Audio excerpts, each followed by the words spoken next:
네, 우리 주님 우리 가운데 함께 하십니다. 오늘도 이 예배당과 또 모인 곳, 가정과 또 모인 곳에서 예배하는 모든 우리 사랑하는 성도님들의 심령과 삶 속에 우리 아버지 하나님께로부터 은혜와 평강이 항상 넘쳐나시기를 축복합니다. 오늘 옆에 분에게도 우리 임마누엘 하나님 우리 삶에 함께 하심을 믿음으로 고백하시고 축복하시면서 우리 주님 우리 가운데 함께 하십니다. 인사하시겠습니다. 주님 우리 가운데 함께 하십니다. 네, 우리 오늘 추가 광고를 드렸지만 8월달 우리 경건의 훈련의 달로서 원래는 이 산상성회나 피해내림이나 여름 행사들이 참 많이 있습니다. 그런데 이번 코비드19 사회적 거리두기 단계가 확산됨을 통해 더 높아짐을 통해서 8일까지 저희들이 1차적으로 좀 더 연장해서 지켜보기로 했고, 그래서 원래 내일부터 진행하고자 했던 세일의 특별 새벽기도회를 단주 미뤄서 이제 9일부터 진행이 되는데, 9일이 지나서 3주가 지나면 이제 9월이 오기 때문에 만약에 이 거리두기 단계가 계속해서 유지가 되면 온라인으로 특별 새벽기도회를 함께 진행하면서, 그러니까 조금 우리가 마음을 모아서 이 시기에 좀 더 기도하는 시간, 또 우리의 경건의 훈련을 좀 받는 시간들을 가지려고 합니다. 그래서 우리 성도님들께서 단계가 좀 완화되게 되면 교구에서 선착순으로 몇 분씩 새벽 예배당에 나오셔서 같이 기도를 할 수 있으면 좋겠지만, 그렇지 않을 때는 전적인 온라인 예배로만 진행이 되어질 수 있지만, 그래도 성도님께서 그 시간을 미리 준비하시고 기대하시고 또 함께 잘 참여해 주시면 감사하겠습니다. 그리고 지금 우리 어린이 영리아 유치부에서도 여러분 성경학교가 지금 진행 중에 있습니다. 그래서 우리 자녀들 어려운 때 이게 온라인으로 이렇게 함께 모든 순서들이 진행되지만 주님을 더 깊이 만나서 우리 자녀들이 믿음의 확신 갖고 우리나라의 그 소망이 되는 소망이 되는 귀한 믿음의 용사도로 성장할 수 있도록 여러분 많이 축복해 주시고 기도해 주시면 감사하겠습니다. 우리가 이제 지난 말씀드렸던 것처럼 오늘부터는 십계명에 대해서 우리가 말씀을 함께 공부하게 됩니다. 그래서 오늘 함께 읽은 본문 말씀을 중심해서 기독인의 윤리와 삶 십계명이라는 제목으로 우리가 십계명 한 계명씩을 공부하기 전에 미리 전체적인 그 의미에 대해서, 서론에 대한 부분을 붙잡고 함께 말씀을 상고하는데, 이 십계명이라는 것이 구원받은 자의 삶이라는 것과 십계명의 핵심 내용은 사랑이라는 것에 대해서 우리가 오늘 종합해서 먼저 살펴보는 시간을 가지려고 합니다. 먼저 첫 번째, 십계명은 구원받은 자의 삶은 어떠해야 하는가를 가르쳐주는 내용이다. 이것을 가지고 함께 살펴볼 건데요. 우리가 신앙생활을 해나가면서 믿지 않는 분들이나 또는 같은 믿음의 사람이라도 당신은 어떻게 그렇게 살 수 있습니까? 또는 당신은 왜 그렇게 살아야 합니까? 라는 질문을 할 때 우리는 항상 대답할 것을 준비해야 한다라고 우리가 공부를 했습니다. 그런데 우리 신앙인들은 2000년부터 지금까지 반복해서 그러한 소원의 내용, 소망의 내용을 배워왔고 공부해왔습니다. 그것이 바로 사도신경 십계명 주기도문이라는 것을 우리가 이미 확인을 했습니다. 그런데 이 사도신경은 우리가 믿고 있는 믿음의 내용이다라고 할 수 있다고 했고, 그리고 십계명은 그 믿음을 가진 성도가 어떤 삶을 살아야 하는가를 가르쳐주는 내용이 십계명이라고 했습니다. 그리고 주기도문은 그러한 이 성도가 예수님 그 신앙의 내용을 믿고 그리고 그 삶을 따라가는 성도의 방향성, 그 비전은 무엇이 되어야 하는가를 가르쳐주는 것은 주기도문임을 우리가 이제 나중에 또 다시 확인하게 될 겁니다.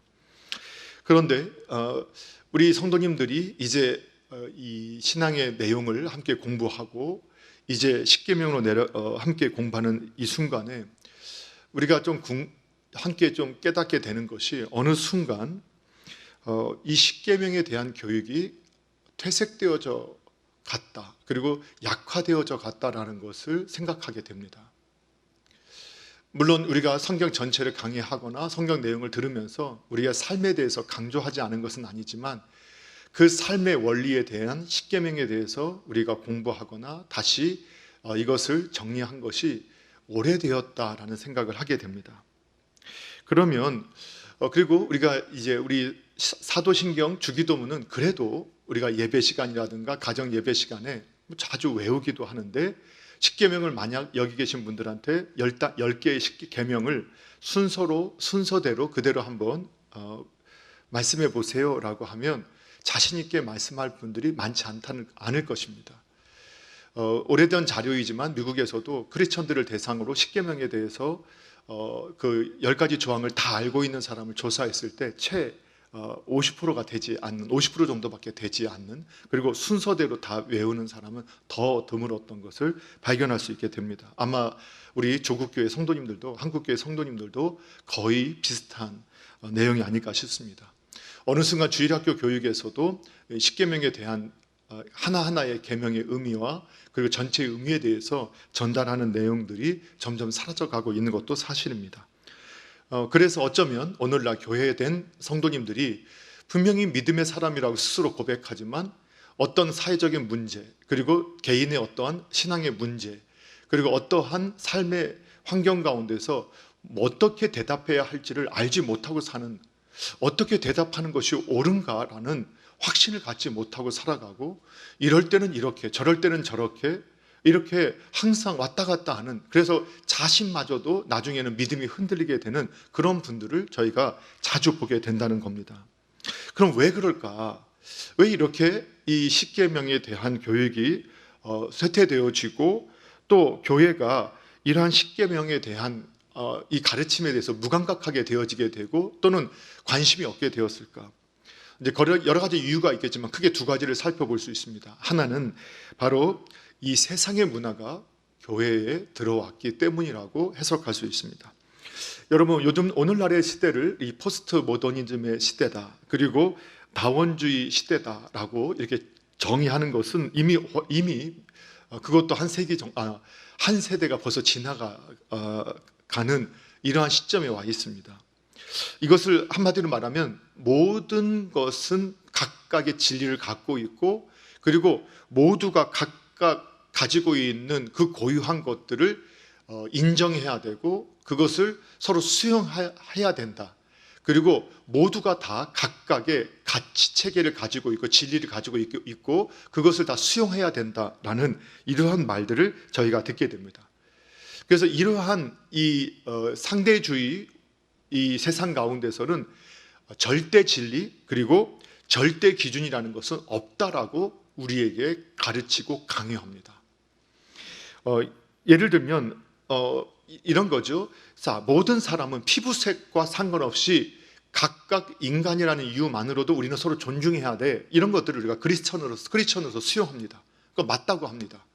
자, 그리고 문화를 보면 우리가 세상에 여러 나라를 우리나라가 다닐 수 있는 그런 이제 조금 더 부유한 국가가 되다 보니까 여러 나라를 방문해 보면 정말 다양한 문화가, 사회 문화가 형성되어 있는 것을 보게 됩니다. 어떤 것은 우리가 보기에는 참 너무 이해가 안 되고 천한 것 같이 있지만 이 상대주의라는 이런 관점에서 보게 되면 그들이 그 문화를 형성하게 된 데는 충분한 이유가 있고, 또 그런 문화를 우리의 잣대, 우리나라의 이런 기준을 가지고 함부로 평가하면 안 되고 다 수용하고 인정해야 된다. 이게 참 좋은 말이죠. 자, 그런데 거기서 더 어디까지 나가느냐? 그리고 모든 나라나 또 모든 민족에게는 나름대로의 진리를 가지고 있다. 또 그들이 섬기고 있는 종교, 그 진리는 다 맞는 것이고, 그렇기 때문에 그 진리에 대해서 내가 맞다, 네가 맞다 하지 말고 이러한 진리에 대해서 우리가 서로 인정하고 수용하는 태도를 가져야 한다. 이렇게 말을 하는 겁니다. 그런데 사실 이 말이 얼마나 큰 함정이고 사실 앞뒤가 않는 말인가 조금만 생각해 보면 금방 이해할 수 있게 됩니다. 왜 그럴까요? 진리라는 말 자체는 변하지 않는 겁니다. 영원한 겁니다. 세대와 그리고 지역을 뛰어넘어서 어느 곳에서나 동일한 기준으로 적용되어질 수 있는 것이 진리입니다. 만약에 그 진리가 각각 시대와 또는 환경과 문화에 따라서 바뀌는 진리라면 그것은 진리가 아니라 거짓입니다. 그것을 그렇게 되는 것을 믿는 것이 진리라고 또 가르친다면 거짓을 믿는 것, 거짓을 용인하는 것이 거짓말만이 진리라고 가르치는 것과 마찬가지이기 때문입니다. 그래서 그것은 우리가 용인할 수 없는 것이죠. 그런데도 불구하고 오늘 교회 안에 이 세속의 가치관, 문화가 교회에 침투해 있습니다. 그래서 오늘날 교회된 성도님들이 절대 기준인 하나님의 진리, 하나님의 계명을 가지고 이 사회 현상을 해석하고 자신의 삶을 해석하고 자신의 문제를 해석하고 어떻게 답을 가져야 하는가를 찾는 것이 아니라 자신의 감정, 자신의 느낌, 세상에서는 어떻게 하고 있는가, 다른 사람들은 어떤 기준을 갖고 산다, 이런 것을 찾아가지고 자신의 문제를 해결하려고 하는 문화들이 교회에 들어와 있습니다. 그래서 진리를 가지고 이것은 진리로 이것이 아니다라고 할 때 그걸 수용하는 것이 아니라, 아니 세상에서는 다 이렇게 합니다. 그리고 우리가 이거는 사람들의 기분을 언짢게 하는 겁니다 하고 기준이, 사람의 감정과 기분에 기준이 서게 되고, 세상 사람들이 살아가는 방식이 기준이 되고, 사람들이 원하는 것이 기준이 되어지고, 그것이 교회에서도 기준이 되어지게 되는 이런 모습을 보게 됩니다. 그래서 오늘날 이 십계명 교육이 자꾸 교회 안에서 약화되어지고, 그런 것을 배우는 것은 시대에 뒤떨어진 것처럼 이해를 하게 되는지도 모릅니다.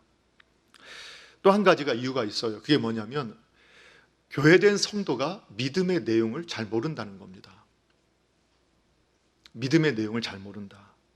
여러분, 우리는 이제 사도신경을 공부했기 때문에 최소한 믿음의 내용의 핵심 내용을 우리가 다 알고 있습니다. 그런데도 아직까지 확신을 못하는 분들이 계실 수 있습니다. 그런데 우리가 이렇게 공부하고 난 이후에도 여러분 또 몇 달이 지나면 또 금방 약해질 수 있습니다. 많은 교회 성도님들을 만날 때마다 우선 우리가 앞서 공부했던 이 믿음의 내용, 당신은 누구에게 어떻게 전도하고 전도한 사람을 나와 같은 예수님의 제자로 만들 수 있습니까? 어떻게 할 수 있을까요? 할 때 주저주저 하는 분이 너무나 많은 것을 보게 됩니다. 제가 가지고 있는 믿음의 내용은 사도신경에 있습니다. 그리고 내가 어떻게 살아야 할지 저는 십계명을 통해서 가르칠 수 있고, 성도는 어떤 비전을 갖고 살아가야 할지 이 주기도문을 통해서 저는 확신 있게 가르칠 수 있고, 나와 같은 믿음의 사람으로 그분을 세워갈 수 있습니다. 이런 대답을 할 수 있는 분이 거의 없다는 겁니다. 그래서 그러면 이분들이 성경의 내용을 모르느냐? 아닙니다. 내용은 많이 알고 있어요. 보통 현재 우리나라 현재 상황에서 교회당에 나오시는 분들은, 교회 나온 지 1년, 2년 된 분들은 거의 있지 않습니다. 대개 모태신앙이거나 아니면 최소 3, 40년 신앙생활 하신 분들입니다. 그래서 신앙의 내용은 너무나 많이 알고 있습니다. 문제는 그 내용이 하나로 연결되어 있고 하나로 묶여 있지 않고 깨어 있지 않다는 겁니다. 그래서 구슬이 선말이라도 깨어야 보배가 된다고. 그래서 깨어 놓지 않기 때문에 내가 가지고 있는 너무나 많은 이 보화를 적절하게 사용하지 못하고 제대로 간수도 하지 못하는 모습을 저희가 보게 된다는 겁니다. 그래서 이러한 것들을 갖게 되는, 이러한 믿음의 내용에 대해서 바른 믿음을 내용을 알지 못하고 이 체계를 갖고 있지 못한 이유가 뭘까 보니까, 자꾸 이 교회당에서도 스스로 무지한 것이 믿음인 것처럼 오해하는 문화들이 있어 왔던 것이 있었기 때문이 아닐까. 우리는 뭔가 조금 어려운 단어를 쓰거나 조금 신학적인 내용이 나오면 이건 내가 들어야 될 내용이 아니라 우리 목회자들이나 선교사님들이나 특별한 지도자들이나 공부해야 할 내용이야, 이렇게 이해하도록 교육했는지도 모르고, 또 스스로 그렇게 내가 신앙에 담을 쌓아놓고 내 한계를 그어 놓았는지도 모릅니다. 그래서 우리는 교리 이런 말만 하면 교리 이런 거는 이건 나와 상관없어. 아니면 신학 신학 말만 들어도 이거는 너무 어려운 거야. 그런데 실은 스스로 속이고 있는 것입니다. 바로 신학이라는 거 뭐냐? 하나님에 대해서, 하나님에 관해서 우리가 성경을 통해서 공부하는 겁니다. 그렇다면 모든 교회된 성도는 신학자입니다. 그리고 모든 교회로 부름받은 성도는 다 신학을 하고 있는 사람들입니다. 그 신학의 내용을 하나로 논리적인 체계로 꿰어 놓은 것이 교리입니다.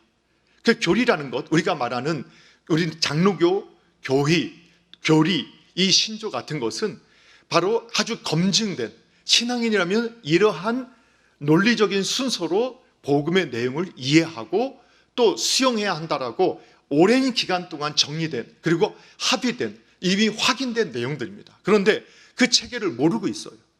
그리고 배우는 것조차도 거부해요. 그렇기 때문에 믿음의 내용이 제대로 체계를 잡고 있지 않기 때문에 많은 믿음의 내용을 갖고 있어도 활용하지 못하는 모습을 갖게 됐다는 거예요. 그러다 보니까 우리가 오해하는 것 중에 하나가 뭐냐? 바로 구원받은 성도가 어떻게 살아야 하는가, 십계명을 왜 지켜야 하는가라고 할 때 어떤 분들은 지금은 율법이 폐기된 시대 아닙니까? 왜 목사님 자꾸 또 율법하고 계명 하려고 하십니까? 우리를 또 아주 어떤 규칙에 묶어놓고 억압하고 또 우리를 갖다 고통스럽게 하려고 합니까? 우리는 율법에서 자유하지 않습니까? 율법은 폐지된 거 아닙니까? 이렇게 이제 오해를 하는 겁니다. 그러니까 성경에 이 체계가 잘못되어 있기 때문에 오해하고 있다는 겁니다.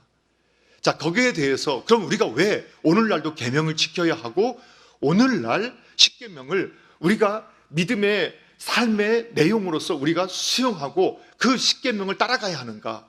그것을 오늘 설명한 것이 오늘 본문 말씀입니다. 자, 오늘 본문에 우리가 출애굽기 20장 1절 2절 읽으셨는데 1절 다 읽어도 되지만 2절만 다시 한번 읽어봅니다. 2절 함께 읽겠습니다. 시작. 나는 너를 애굽 땅 종되었던 집에서 인도하여 낸 내 하나님 여호와니라. 아멘. 예. 제가 이제 앞으로 여러 성도님들께서 혹시라도 십계명을 공부하는데 나도 먼저 책을 읽어보면 좋겠다. 그런데 제가 여러 한 10여 권 정도의 책을 보고 있습니다. 그리고 소이르 문답, 그리고 하이델베르크 문답서도 같이 참조하고 이렇게 보고 있고, 웨인 그루덴의 그 기독교 윤리학 같은 책도 이렇게 참조를 주로 하고 있고, 만화 십계명도 우리가 참조를 하고 있습니다. 그런데 제가 우리 성도님들도 읽으면 참 좋겠다 한 것은 만화 시리즈입니다. 만화 조직 신학이 나와 있고, 그리고 만화 십계명 사도신경 주기도문이 이미 다 개역 부흥사인가에서 나와 있어요. 백금산 목사님과 그리고 이제 그 내용을 정리해가지고 만화로 되어 있기 때문에 사파가 있고 내용도 핵심 내용이 잘 정리가 되어 있어서 저도 그 내용을 많이 활용합니다. 그래서 우리 성도님들이 만약에 혼자서 조금 더 깊이 이런 내용을 공부하고 싶다 하실 때 다른 책들은 좀 내용이 많고 어렵게 느껴질 수 있지만 이 만화 시리즈는 꽂아놓으면 우리 아이들도 글만 읽으면 만화 보면서 뭔지 몰라도 처음에 읽다 보면 어렸을 때 볼수록 훨씬 더 체계를 잘 잡습니다. 그래서 한번 여러분께서 혹시 관심 있는 분들 그 관심을 꼭 가지셨으면 좋겠고 만화 십계명 만화 시리즈를 좀 사셔서 읽어보시기를 제가 추천을 드리겠습니다. 그런데 역시 이제 핵심의 저는 내용은 소이르 문답과 하이델베르크 문답 그 자체 원문을 가지고 여러분과 나누기를 원합니다. 이것은 제가 그 이유는 제가 지금 하는 이 내용이 저 개인이 하는 제 개인이 주장하는 내용이 아니라 믿음의 선조들이 이미 지금부터 몇백 년 전부터 이것이다라고 가르쳐왔던 내용이라 이것을 제가 말씀을 드리고 싶은 겁니다. 자, 그러면 소이르 문답에 보면 이런 43문장에 십계명의 서문은 무엇입니까? 라고 질문을 하는데 여기에 이렇게 답을 합니다. 같이 한번 읽어보겠습니다. 시작. 십계명의 서문은 이러한 말이니 곧 나는 너희 하나님이시니 너를 종되었던 애굽 땅에서 나오게 한 자로다 하신 것이다. 예, 자, 이거는 이게 2절 말씀 그대로죠. 자, 그것에 대해서 문 43 질문에서 44번째 질문에서 십계명의 서문이 우리에게 교훈하는 것이 무엇인가? 그 의미까지 해석해 줬습니다. 자, 그럼 그 의미를 우리는 어떻게 받아들여야 하느냐? 이렇게 받아들여야 된다. 한번 읽어보도록 하겠습니다. 시작. 십계명의 서문이 우리에게 교훈하는 것은 하나님께서 주도 되시고 우리 하나님도 되시고 또 우리의 구속자도 되시는 고로 우리가 마땅히 그의 계명을 지켜야 하겠다 하는 것이다. 아멘. 자, 이 내용은 이런 것이죠. 자, 우리가 만약에 믿음의 내용을 이미 알았어요. 하나님의 은혜로 그 믿음의 내용을 제가 믿고 그리스도인이 되었어요. 그럼 하나님, 전능하사 천지를 창조하신 하나님 아버지, 우리 주 예수 그리스도 성령님이 삼위 하나님이 실제하시는 분임을 믿는다면, 그분에 의해서 우리가 창조되어진 피조물이라는 사실을 믿는다면 우리는 마땅히 그분을 섬기는 것이 당연하다는 것이에요. 너무 당연한 것 아니냐. 그분이 우리를 만드신 분이다. 그분이 우리 하나님이시다. 그러면 우리는 마땅히 그분을 섬겨야 된다는 것이에요. 또한 오늘 성경에서 말씀하는 것은 그분은 우리의 구속자, 구원자도 되시기 때문에 또한 우리가 마땅히 그분을 섬겨야 된다. 그의 계명을 지켜야 된다. 이렇게 말씀하고 있는 거예요. 자, 여기서 그 답을 우리가 찾아야 됩니다. 율법은 폐지되지 않았습니까? 율법은 계명은 이제 끝난 거 아닙니까? 이 의미를 우리가 오해해서는 안 되는데, 우리는 이미 우리 남서울 중앙교회당 성도님이 다 알고 계시죠. 이미 공부했기 때문에 다시 한번 반복합니다. 자, 우리가 율법이 폐해졌다는 의미는 어떤 의미냐? 우리를 구원에 이르게 하는 기능으로서의 율법은 폐지됐다는 겁니다. 율법을 지켜야만 구원받을 수 있다라는 그 가르침은 폐지됐다는 겁니다. 그러나 이것도 폐지된 게 아니라 더 전체 성경 내용을 살펴보면 완성됐다는 겁니다. 누구를 통해서? 완전한 하나님이시요 사람이셨던 우리 예수님, 그분 한 분만이 죄의 본성을 이기고 하나님의 계명에 순종함으로, 그가 억울하게 누명을 써서 죽으셨지만 하나님은 그분이 완전히 하나님께 순종하심을 인정하셔서 그분을 부활케 하심으로 그분이 흘리신 피값으로 저와 여러분을 구원해 주셨는데, 이제 저와 여러분이 예수님을 믿으면 그분의 피값으로 저와 여러분도 예수님 안에서 믿음으로 예수님 안에 들어가고, 예수님이 순종하신 것 같이 우리도 순종한 사람처럼 여겨주시겠다라고 성경이 말씀을 하고 있는 겁니다. 이것을 우리는 친히 의롭게 여겨주신다라고 우리는 정의할 수 있습니다. 자, 다시 말하면 구원을 받기 위해서 율법을 지켜야 하고 계명을 지킨다고 하는 가르침은 없어졌지만, 그러나 하나님이 하나님의 백성답게 살아가야 할 규칙으로서 주신 계명에 하나님의 의도를 따라 그 계명을 지켜야 할 의무는 오늘날 모든 교회된 성도에게 그대로 남아있다. 이것이 성경의 가르침이라는 겁니다. 자, 그러면서 오늘 서문에서 우리가 출애굽기 내용을 함께 공부하지 않았습니까? 이스라엘 백성들의 역사는 예수님과 예수님의 사역의 그림자일 뿐만 아니라 오늘날 현대 교회된 저와 여러분의 믿음의 삶의 모형과 그림자이기도 합니다. 자, 그런데 하나님께서 모세를 통해서 십계명을 주실 때를 살펴보시게 되면 언제냐? 바로 출애굽을 하고 난 이후였다는 것을 우리가 기억해야 한다는 겁니다. 다시 말하면 하나님께서 모세를 애굽에 있는 이스라엘 백성들에게 보내시고 나서 그들에게 십계명을 주시고, 너희가 이 계명을 다 지키면 내가 너희를 구원해 줄게, 이렇게 말씀하신 것이 아니라 하나님의 전적인 은혜와 그 능력으로 유월절 어린 양의 피를 바르게 하시고 홍해를 가르게 하신 후에, 그리고 거기를 하나님의 전적인 능력으로 건너게 하시고, 이제 구원이 끝나고 난 그 이후에 하나님께서 백성들에게 이제는 너희가 자유한 사람이 되었다. 이제는 너희가 종이 아니라 나의 백성, 나의 자녀가 되었다. 그러면 내 백성답게 살려면 어떻게 살아야 하느냐? 이제는 세상에 살면 세상의 사람에서 세상의 법을 지키듯이 하나님의 백성이 되었으니까 하나님의 법을 지켜야 된다 하면서 주신 법이 바로 십계명이라는 겁니다. 이해가 되시죠? 그래서 구원받은 이후에 십계명을 주셨기 때문에, 계명을 주셨고 삶의 규칙을 주셨기 때문에 하나님의 백성은 하나님의 백성이 되었다라는 그 믿음 안에서 하나님의 헌법, 하나님이 주신 규칙을 지켜야만 해왔다는 겁니다.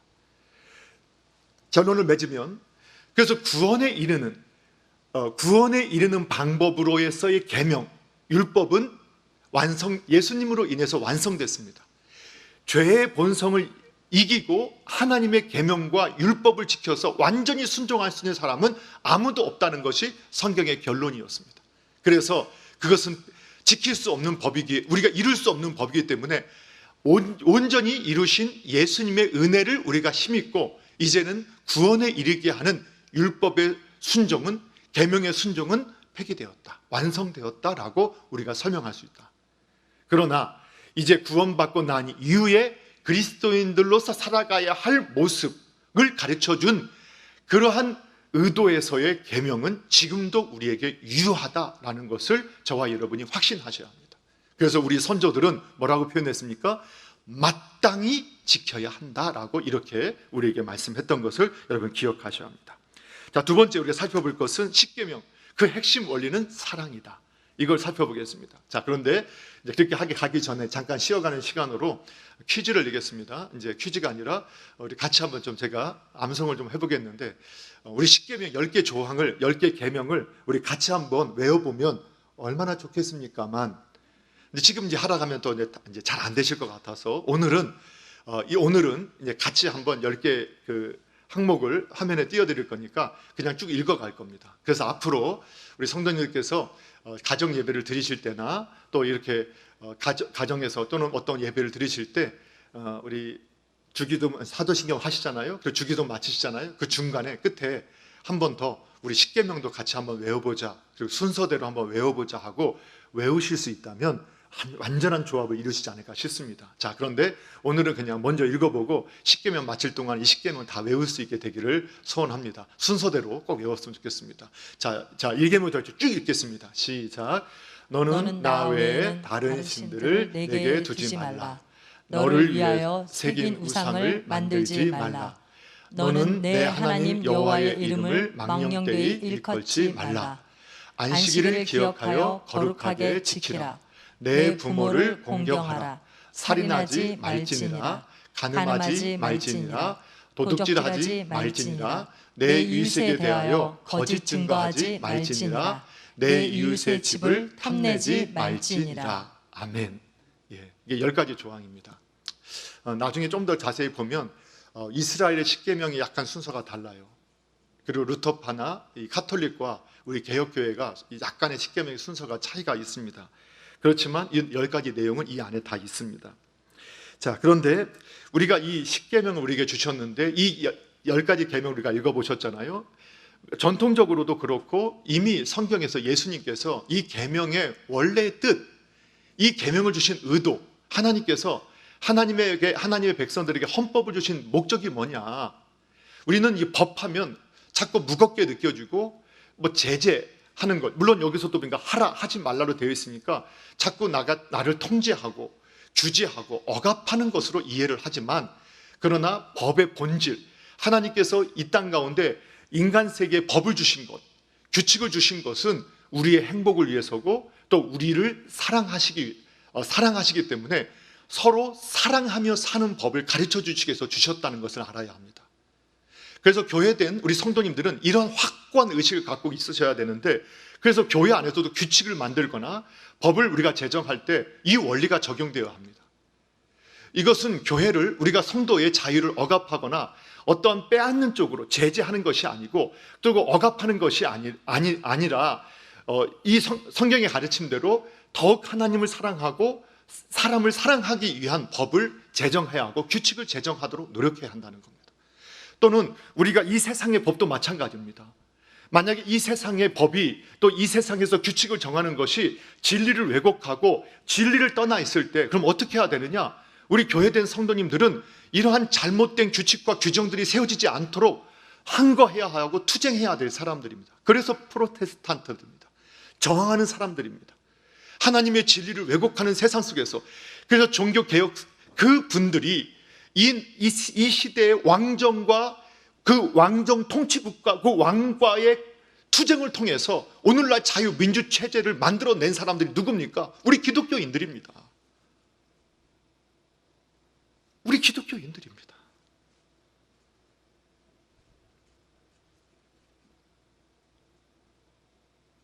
그런데 세상의 권력자들은 이 법을 가지고 백성들을 억압하고 착취하고 자신들은 다 빠져나갈 것을 만들어 놓고, 그리고 규제하고, 그 최소화해야 합니다.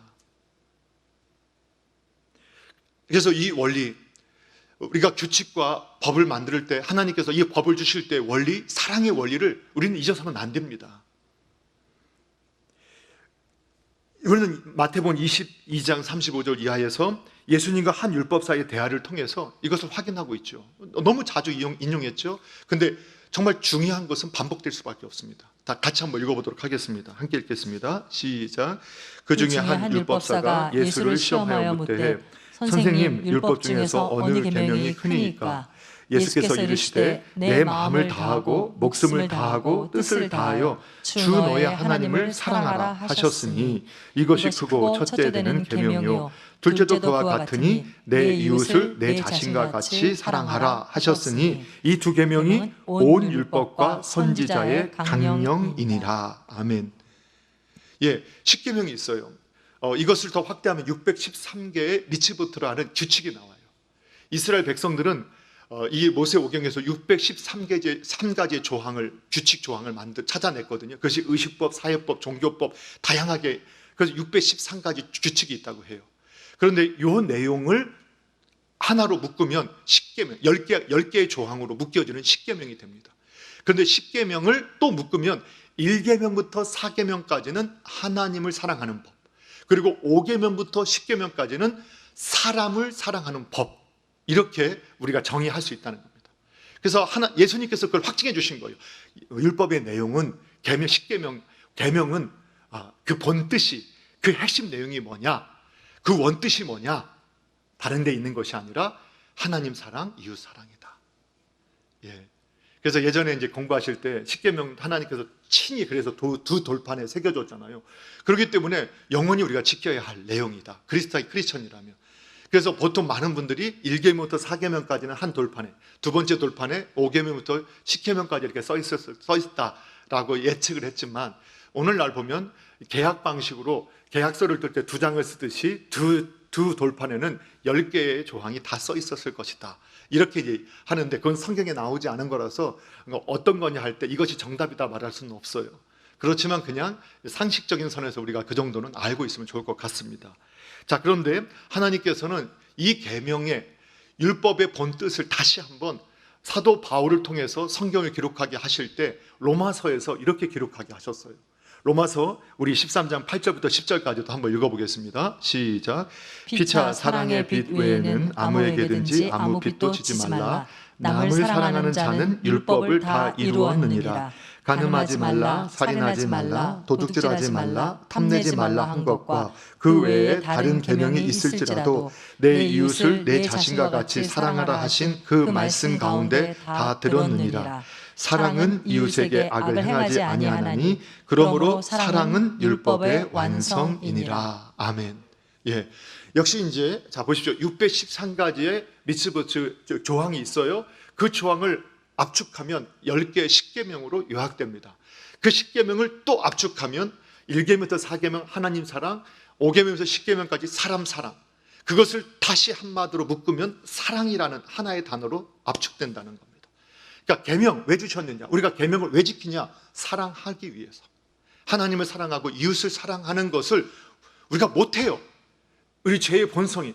그래서 하나님의 사람은 사랑하며 살아야 되는데 그것을 계명으로 우리를 훈련시켜 주시는 거예요.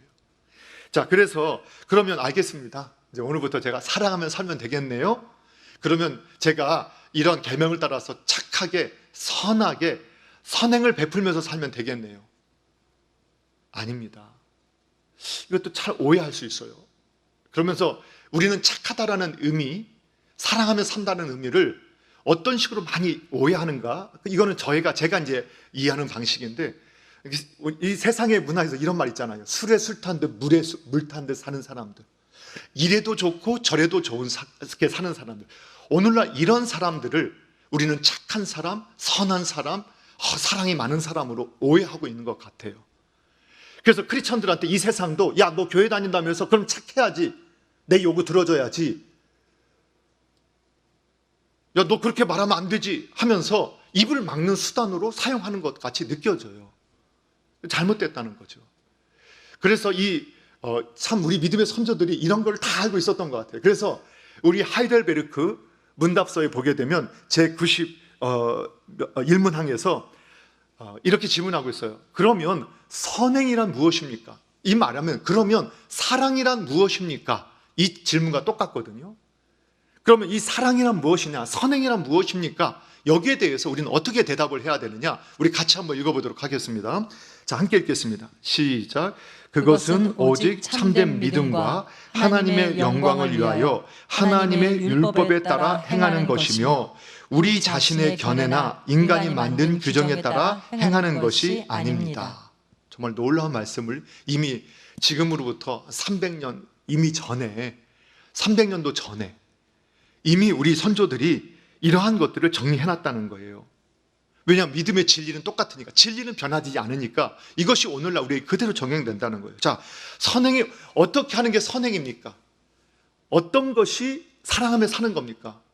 착하게 살고 피해 안 주고 이래도 좋고 저래도 좋고 사는 것, 선행을 많이 베푸는 것. 듣다 보니까 뭐하고 똑같아요? 그냥 이 땅에서 불교인들이 적선하고 선을 쌓아서 우리가 부처가 돼야 된다. 그리고 우리가 뭔가 유교적인 이렇게 살아야 된다, 이런 것처럼 우리가 느껴진단 말이에요. 근데 그게 아니라는 거예요. 성경이 말하는 이 선하다, 선행이다, 아니면 사랑이다 말하는 것은 믿음의 내용이 있어야 돼요. 참된 믿음으로 행하는 거예요. 근데 참된 믿음은 뭐냐? 우리 성도님들은 바로 사도신경의 그 믿음, 참된 그 믿음, 전능하신 창조주 하나님, 우리 주 예수 그리스도, 성령 하나님, 삼위 하나님을 믿고 교회된 거룩한 교회로서 우리가 완전한 믿음의 확신 가운데 살아가는 그 믿음의 내용을 가진 참 믿음, 그리고 하나님의 영광을 위해서 그 믿음의 내용을 가지고 내 개인적인 유익, 내 욕망, 이것이 아니라 하나님의 영광을 위해서, 나를 드러내기 위해서가 아니라는 거예요. 경건을 내 삶의 유익으로 삼는 게 아니라 하나님의 영광을 위해서, 그리고 그러기 위해서 뭐냐? 주어진 하나님의 계명, 율법을 따라 살아가는 것이라는 거예요. 그러면서 더 분명하게 이미 300년 전에 우리 믿음의 선조들은 우리 자신의 견해, 인간이 만든 규정에 따라서 행하는 것이 아니라는 거예요. 제가 그래서 요즘에도 제가 요즘 책을 읽다가 깨닫는 게 있어요. 그게 뭐냐면 제가 이제 그래서 가끔 하나님께서 깨달음을 줄 때마다 감사하다 이랬는데, 그게 제 안에서 새로운 게 나온 게 아니라 사실 오래전에 이미 공부했고 읽었던 내용들이 내 안에 쌓여 있었는데 전 다 잊고 있었어요. 근데 그때는 그냥 쉽게 넘어갔던 것이 어느 날 때가 되니까 그게 발현했다는 거. 하나님께 때가 되니까 그거를 생각나게 해주셨다는 것을 요즘에 깨닫게 돼요. 그래서 정말 꾸준히 공부해야 되고, 또 우리가 열심히 계속해서 하나님 앞에 있어야 되는구나. 그리고 새 아래 또 한 가지는 해 아래 새 것이 없구나. 제가 굉장히 한 걸 깨달은 것 같아도 이미 어느 책인가 다 기록되어져 있고 누군가 깨달았던 사실이고 이미 성경에 다 기록된 사실이구나 하는 것을 또 배우게 되는 거예요.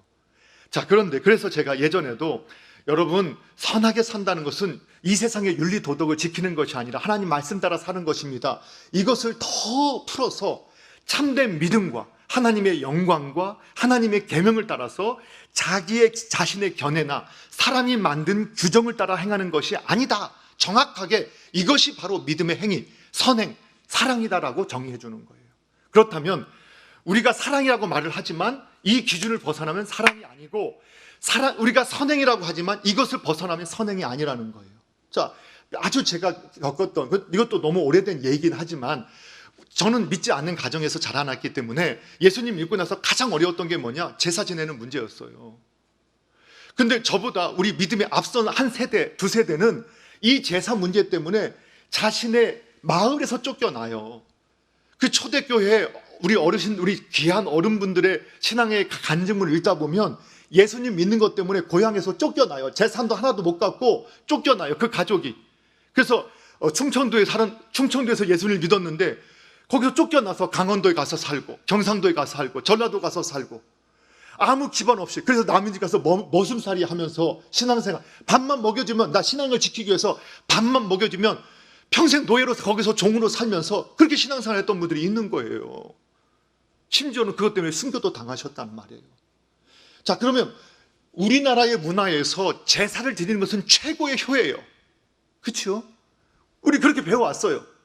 근데 하나님의 말씀, 하나님을 믿고 믿음의 내용을 알고 하나님의 계명을 아니까 제사는 부모님을 사랑하는 게 아니라 오히려 부모님을 욕되게 하는 것이고, 그리고 하나님을 사랑하지 않는 거구나, 그걸 깨달았으니까 그렇게 못 사는 거예요. 그래서 항거하는 거예요.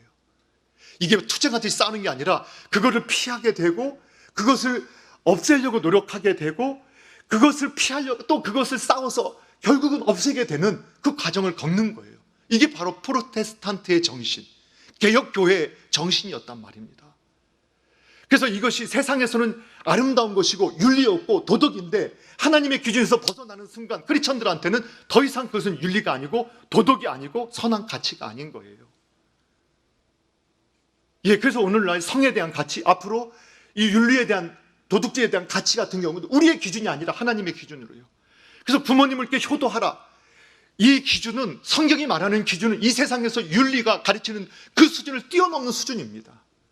근데 오늘날 우리 교회가 십계명을 제대로 안 가르치니까 어떤 일이 벌어지느냐? 부모에 대한 효도의 수준을 어디까지 떨어뜨리냐? 이 세상의 윤리 도덕 수준으로 떨어뜨려 놨어요. 그리고 이제 자녀들도 부모님한테 어떻게 말하냐? 부모님이나 난 똑같지요. 상대주의 세계관으로 그렇게 대하는 거예요. 물론 악한 부모가 있다고 했습니다. 그럼에도 불구하고 크리스천들이 가져야 할 태도가 있어요. 또 갑자기 또 제가 또 흥분을 해버렸네요. 정말 이 악한 세대 가운데서 이 세상의 내용이 교회로 침투하는 것에는 우리가 너무나 관대하게 수용하면서 세상의 규정과 그걸 가지고는 너무나 교회를 깨트려버리는 이러한 악한 것들이 틈타는 것들을 너무나 쉽게 용인한다는 거예요. 그래서 어느 분들이 왜 교회가 차별금지법에 대해서 그렇게 자꾸 말합니까? 교회가 그게 정치적이라 하더라도 세상이 국가가 교회에게 함부로 해서는 안 되는 것이지 정교 불의 원리라는 거 여러분 공부하셨잖아요. 교회는 언제나 정치에 대해서 정부에 대해서 잘잘못에 대해서 우리가 기준을 정하고 말할 수 있어야 되는 거예요.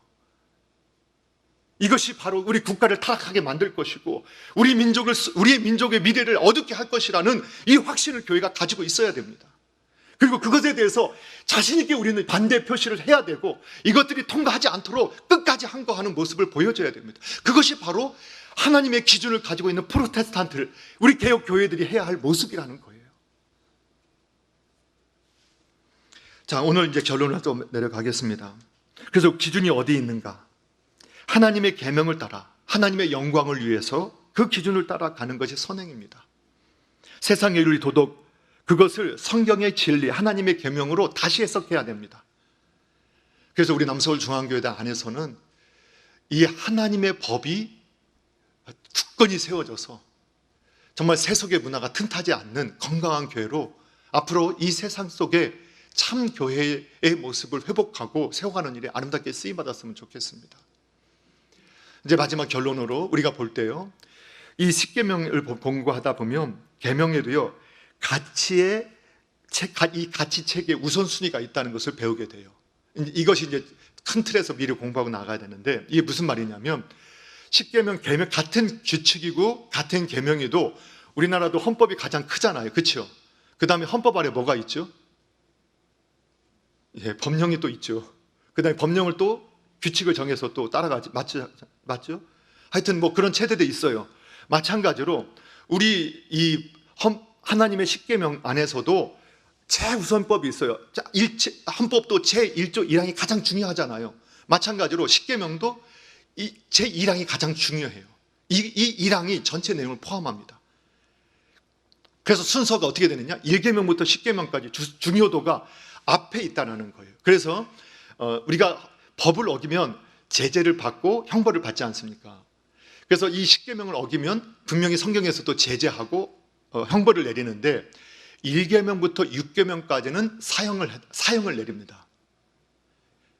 그러니까 하나님을 사랑하는 법을 어기고 부모님을 공경하는 법을 어기고 살인하는 법을 어기면 살인자가 되면 사형으로 처벌합니다.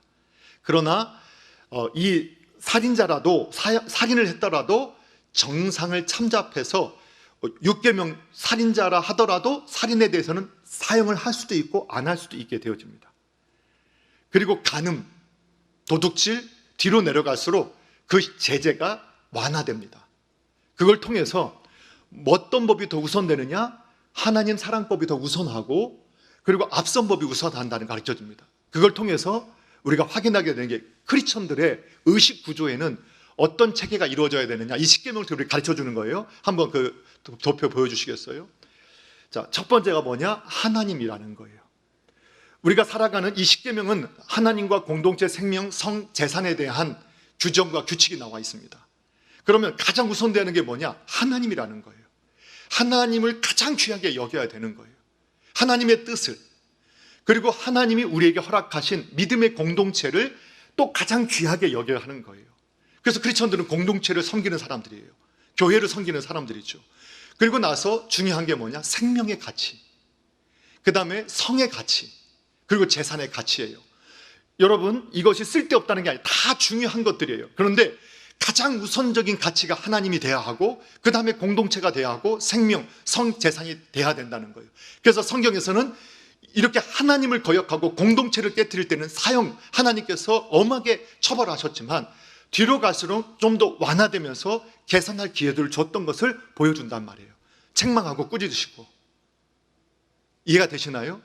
그런데 교회 안에 세속적인 문화가 들어오게 되면 어떻게 되느냐? 이 가치 체계가 무너져 버려요. 그리고 종교인이 되어지게 되면 이 가치 체제가 무너져서 거꾸로 되어져 가는 거예요. 그래서 오늘날 종교인들 특징을 볼까요? 함께 보실까요? 예, 그들은 재산이 가장 우선이에요. 그래서 재산, 내 성, 내 쾌락을 위해서 하나님마저도 이용하려고 해요. 그리고 자신 생명이 그 다음에 중요하고, 그 다음에 공동체고 하나님이에요. 결국은 자신의 개인적인 것들이 우선되어지게 되고, 하나님과 공동체는 너무나 가볍게 여겨버리는 거예요. 타인의 생명마저도, 타인의 명예마저도. 이걸 우리에게 가르쳐주고 있는 겁니다. 여러분, 그래서요, 지지난 우리가 공부했잖아요. 하나님을 떠난 인간의 이 가치 체계가 얼마나 무너졌냐면, 우리가 의식적으로 자꾸 이 착한 말에 속아요. 착한 말에. 오늘날 이 악한 영혼은 악한 이 영이 광명의 천사처럼요, 우리가 착한 말로 사람을 속여요. 그래서 이렇게 속인다니까요. 야, 동물도 생명이 있잖아. 심지어는 가재도 생명이 있잖아. 얼마나 죽일 때 고통당하겠어. 음식이 된다 하더라도 기절시키고 잡아. 소들 잡을 때도, 양을 잡을 때도 옛날처럼 이렇게 정으로 머리를 깨트려서 잡거나 이렇게 잔인하게 죽이지 말고 아주 편안하게 죽게 만들어. 그게 생명을 사랑하는 아주 인격적인 모습이야. 이렇게 말하잖아요. 얼마나 정말 선한 말이에요. 야, 저 사람은 동물에 대해서도, 그 가재에 대해서까지도 저 생명의 존중을 여기네. 근데 그런 사람이 뭐라고 하느냐?